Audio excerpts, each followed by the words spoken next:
Hey there folks, welcome to Spectrum Pulse. We talk about music, movies, art and culture, and this is Billboard Breakdown.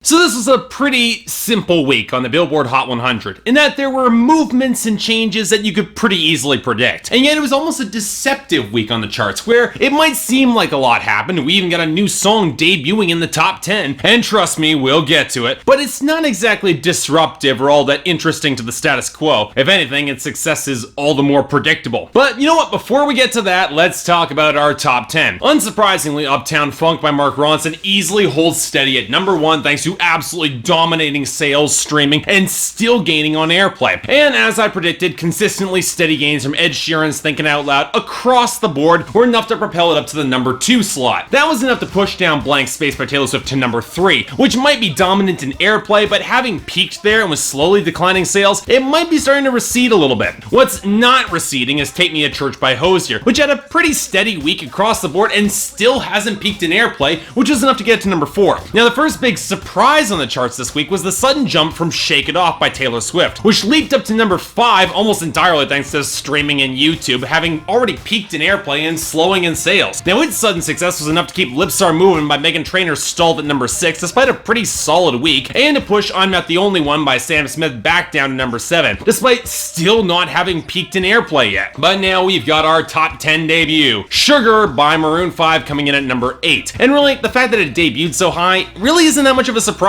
The sales were strong, and while it'll probably need some streaming to maintain its position, or at least stronger streaming, the radio has always been very receptive to Maroon 5, and it's already gaining in airplay. Beneath it are two songs that also aren't surprising. Jealous by Nick Jonas holds steady at number 9 despite a pretty good week all around, and All About That Bass by Meghan Trainor barely clings on to number 10, even despite steadily decreasing airplay across the board. Now next up we've got our dropouts and our losers, and honestly I can't really complain much here. Stole a Dance by Milky Chance finally drops out, good riddance, followed by I'd Rather Be by Clean Bandit featuring Jess Glynn, and Somewhere in My Car by Keith Urban. Neither song being all that bad, but they're both distinctly of 2014, and I've got no problem with either of them dropping away. They had their time. Hell, most of our losers fall into the same category. Steal My Girl by One Direction dropping to 82, Beg For It by Iggy Azalea featuring Mew dropping to number 57, LA Love by Fergie continuing its well-deserved drop to 66. These are tracks losing steam half because they're of last year and half because they're also not all that good. Other losers aren't far removed from that either. Elastic Heart by Sia drops number to 29 because the video's controversy is starting to fade in the public eye. Only One by Kanye West and Paul McCartney drops down to 85 thanks to, well, a lack of a video and it being more of a deep-cut curiosity than a lead-off single. And AO by Chris Brown and Tyga drops down to number 72 because it's outright crap. Honestly, it's probably dropping more because of the video, but come on, I like to believe the mainstream public has some vestige of taste and they're just rejecting this outright. Hell, if you take a look at some of the songs rising on the charts right now, you might start to buy into that the mainstream has some good taste. I mean, sure, Dear Future Husband by Meghan Trainor went up to 84, but that's likely due to Meghan Trainor releasing her album and actually selling pretty damn well, which allowed the song to stabilize a little bit on the charts. And then there's Earned It by The Weeknd going up to 70, but that's because they finally dropped a video and the morbid curiosity surrounding the inevitable train wreck that will be 50 Shades of Grey is enough to attract some attention, I'll give them that. Then there's GDFR by Flo Rida featuring Sage the Gemini and Lucas.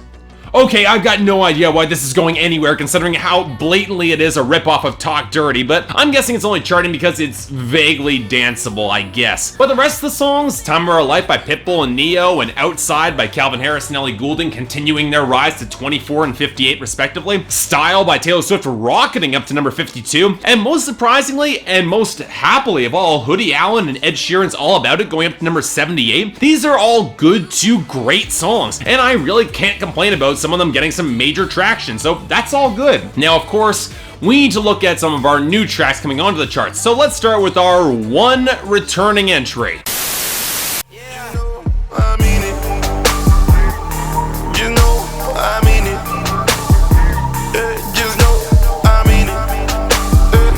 And I already talked about it 2 weeks ago. Wasn't much to say about G-Eazy then, and this song makes even less of an impression now. Sorry. Next.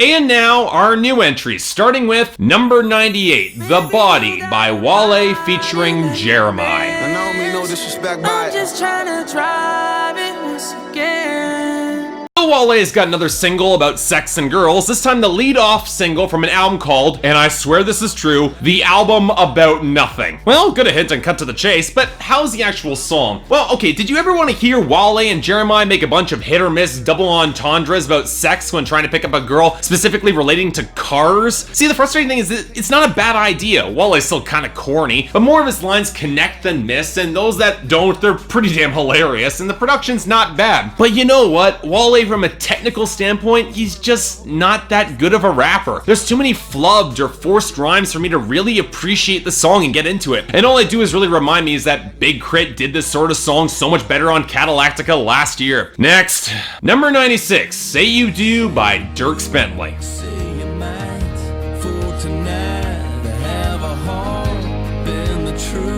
Really, Dierks? This is the next single off of Riser and not Here on Earth or Damn These Dreams? I may have really liked Riser when I reviewed it, but Say You Do wasn't one of the reasons why. And on the surface, the song looks okay. Dierks Bentley's got a fair bit of charisma, the melody and production, they're pleasant enough, but it's the lyrics of the song that really do bug me, because the premise is basically pleading with an ex-girlfriend for a hookup, and to lie and buy into it even if the feelings aren't there on her part. And the thing is, this could have worked somewhat if the tone was played right, but with a little bit more darkness and desperation. But as it is, the song is so placid and inert, and Dierks Bentley's performance is so underwhelming that the framing seems to romanticize the sentiment rather than reveal it as kinda creepy and manipulative and kinda gross. From a compositional standpoint, the song is not bad, but in comparison with other singles and songs on that album that Dierks Bentley could have released, man alive, he definitely could have done better. Number 92, Glory by Common and John Legend. Yes, glory is destined. Everyday women and men become legends. Sins that go against our skin become blessings. Okay, the reason this song is charting at all is because it recently got nominated for Best Original Song for the movie Selma by the Academy Awards. One of the few nominations the film got because they bungled the screener rollout. In any case, it's really a two-horse race between Glory and Everything is Awesome by Tegan and Sara featuring The Lonely Island from the Lego Movie. Another film that got snubbed really hard by the Academy this year. They really blew it this year, by the way. And as much as I'd love to see Tegan and Sara and Andy Samberg holding Oscars, I'm sorry, Glory's got this in the bag. Selma is already a great film and takes a much more nuanced look at the life of Martin Luther King than you normally get, and combined with a song that takes the cultured ease, the gospel swell and the piano and the strings, and Common dropping verses that aren't his best, to be fair, but still pack a considerable punch and give him a much needed opportunity to get political. Overall, that's pretty damn good. The Academy would like it. The song is still nowhere near either artist's best, and I do wish that Common had gone a little bit harder and sharper, but if he had done so, the song probably wouldn't be nominated for any Academy Awards. As it is, it's got the anthemic quality the Academy likes. It still is a good song, but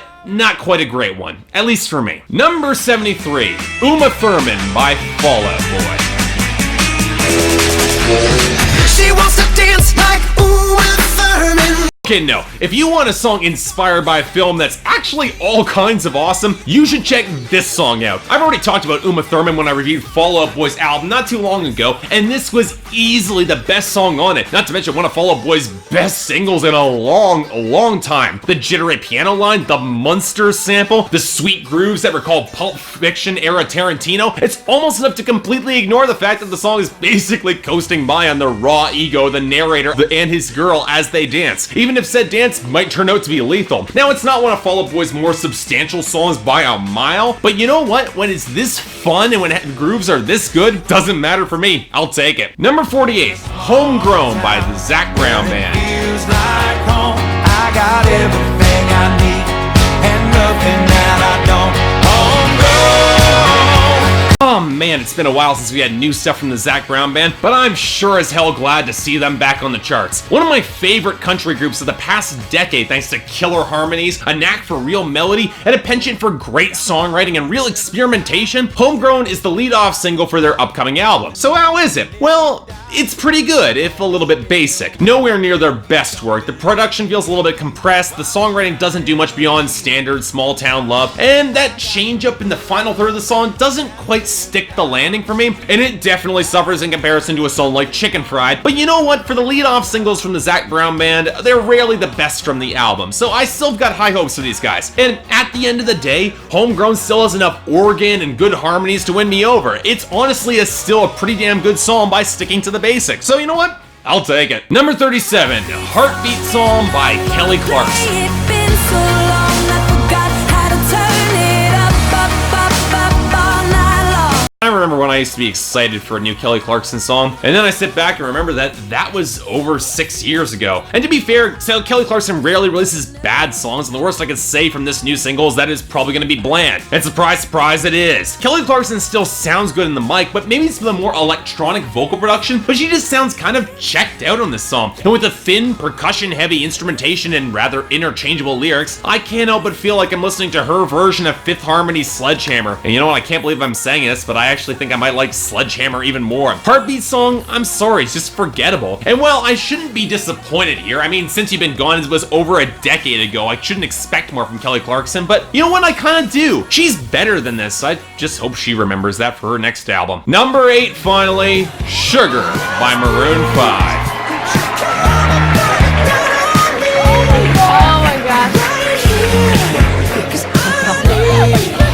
Look, it's a new song from that Adam Levine solo project masquerading as a pop rock group. Okay, that's unfair, but to say I didn't like 5 is probably understating it. But you know what, to give Maroon 5 the slightest shred of credit, Sugar wasn't one of the reasons why I didn't like that album. Mostly because this song evokes so little of a reaction from me. Adam Levine's vocals are completely emotionally inert, the guitar lick is a disco reject that has no soul or energy and barely any tempo, and the lyrics are only distinctive when they rhyme words or phrases with themselves or just show off their own incompetence. The song Sugar reminds me most from Maroon 5 is Won't Go Home Without You. But that song at least had a good guitar melody and some desperate energy behind it and some good lyrical sentiment. You could at least buy that Adam Levine cared on that track. With Sugar, he doesn't. And look, it's a third single from a barely mediocre album that's only on the radio because it's completely inoffensive and it fills time. That's why the radio likes Maroon 5, but otherwise, skip it. So you know what, that was our week, and honestly, for the most part, it was above average, so much so that there isn't really a song that I'd consider outright crap that came out this week. If pushed, it'd probably be a toss-up for the worst of the week between I Mean It by G-Eazy featuring Remo and Sugar by Maroon 5, but neither of them are as bad as some of the truly atrocious songs that I've covered on this show. As for the best, Uma Thurman easily walks away with it as one of my favorite songs of the year thus far, bar none. But you know what, Homegrown by the Zac Brown Band?